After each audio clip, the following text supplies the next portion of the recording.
So guys finally last session के अंदर Adani power ने 154 के ऊपर ब्रेकआउट दिया और 166 के नेक्स्ट रेस्ट्रिक्शन तक गया। अब यहां से आपकी पॉसिबिलिटी क्या बनती है, 166 के बाद आपका नेक्स्ट रेस्ट्रिक्शन आता है 174 के पास में। ये सभी चीजें हम पिछले 3 या 4 हफ्तों से लगातार डिस्कस कर भी रहे थे कि 154 पे अगर आपका ब्रेकआउट बनता है, हैंडल की पोजीशन है। अभी चार्ट पे सब चीजें समझेंगे। अगर आपने पहली बार विजिट किया है, सब्सक्राइब जरूर कर देना।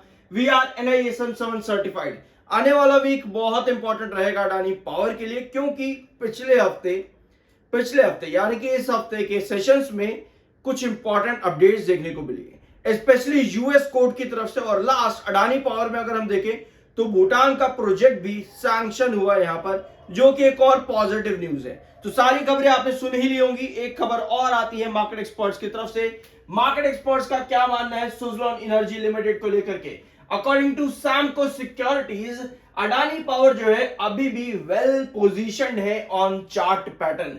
अभी भी राइजिंग डिमांड है पावर की और कैपेसिटी एक्सपेंशन अभी भी इस सेक्टर के अंदर चल रहा है और आने वाले फ्यूचर में भी चलेगा डेफिनेटली। लेकिन सैमको सिक्योरिटीज का लॉन्ग टर्म यानी कि एक साल, आने वाले एक साल के अंदर अंदर क्या आपकी पोजीशन देखने को मिल सकती है अडानी पावर में, इनका मानना है 230 से लेकर के 240, 230 से लेकर के 240, यानी कि जहां पर आपकी लास्ट सेशन क्लोजिंग आई है वहां से लगभग 53% अपसाइड पोटेंशियल देखने को मिल सकता है अडानी पावर में, अकॉर्डिंग टू सैमको सिक्योरिटीज। 230 से 240 और जो आपका एसएल होना चाहिए वो होना चाहिए 120 के आसपास।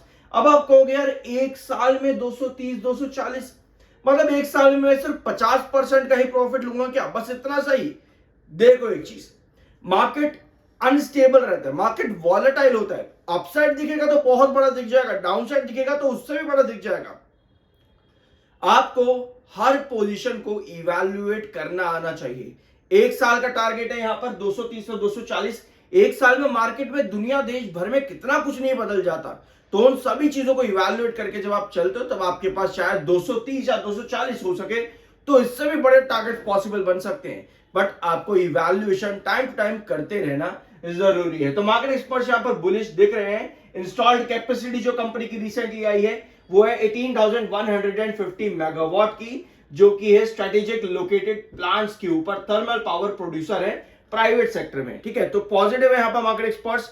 एक चीज और यहां पर देखना कि अडानी पावर अब आ चुका है आपका 25% प्रीवियस वन में। ठीक, बार मार्जिन नहीं है तो मैं इसको बार मार्जिन नहीं लेंगे अभी यहां पर। ठीक है, Q2 की डेट्स अभी कंपनी ने अनाउंस नहीं करी है, but pre analysis already channel पर अवेलेबल है, तो जरूर जाकर उसको चेकआउट कर लेना। टेक्निकल पॉइंट ऑफ व्यू पे अडानी पावर 73.1 का आपका एमएफआई जो कि बेयरिश है और 69.8 का आपका RSI neutral plus bearish technical है। लास्ट सेशन 166 के पास आपका बना है रेस्ट्रिक्शन ब्रेकआउट। ठीक है, ये है 166। अभी चार्ट पैटर्न पे सब चीजें डिटेल में समझेंगे। ये आपका रिस्ट्रिक्शन है, यहां पर आया, अच्छी पॉजिटिव कैंडल देखने को मिली है। 166 के पास आकर के रिस्ट्रिक्ट करा क्योंकि ये इसका रिस्ट्रिक्शन है। तो ऐसे में हमारी पॉसिबिलिटी जो बनती है आने वाले सेशंस में, अगर आपके पास कुछ इस तरह की कैंडल्स का फॉर्मेशन आता है जहां पर नीचे की टेल लंबी हो, तो आप जाते हो कहां, 174 के नेक्स्ट रिस्ट्रिक्शन तक।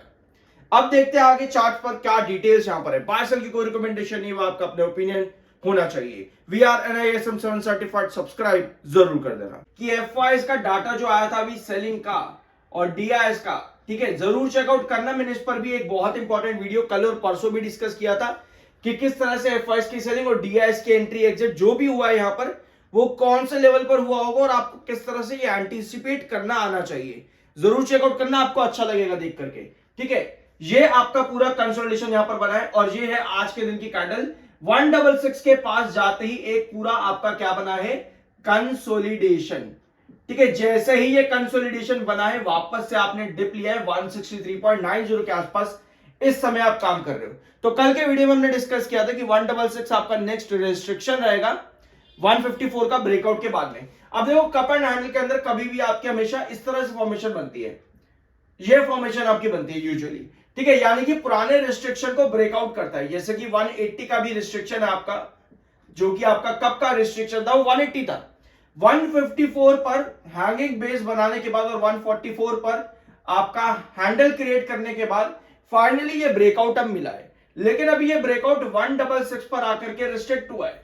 तो ऐसी कंडीशन पर अभी हमको क्या चाहिए, हमें चाहिए ये 166 है, मान लेते हैं कि ये 166 का ट्रेंड है, हमें चाहिए कि यहां पर एक हैंगिंग बेस क्रिएट करें, बिल्कुल वैसा जैसा आपका भी 154 के पास बना था। अगर आप रेगुलर, आपको पता होगा 154 जाने की आपकी नीचे की टेल लंबी होनी चाहिए 166 के पास में। डेली बेसिस पर आपका क्या करे, 166 को टच करे, भले ही क्लोजिंग ना दे वहां पर, तो उसको हैंगिंग बेस कहते हैं। ठीक है, उसको हैंगिंग बेस कहते हैं। अगर ये कंडीशन आपकी बनती है तो वापस से आप 154 की तरह एक ब्रेकआउट लेकर के जाते हो, जो अभी आपको 154 पर पूरी कंडीशन मिली। ये देखो यहां पे,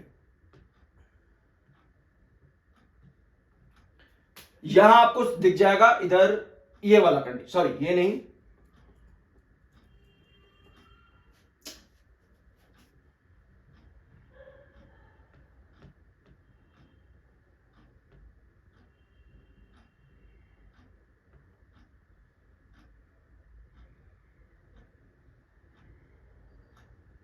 ये वाला यहां पर आपको दिख रहा होगा। इस तरह ही कंडीशन आपकी क्रिएट हुई थी 154 के ऊपर। अब देख लेना, पिछला वीडियो आप देख लेना, आपको समझ में आ जाएगा।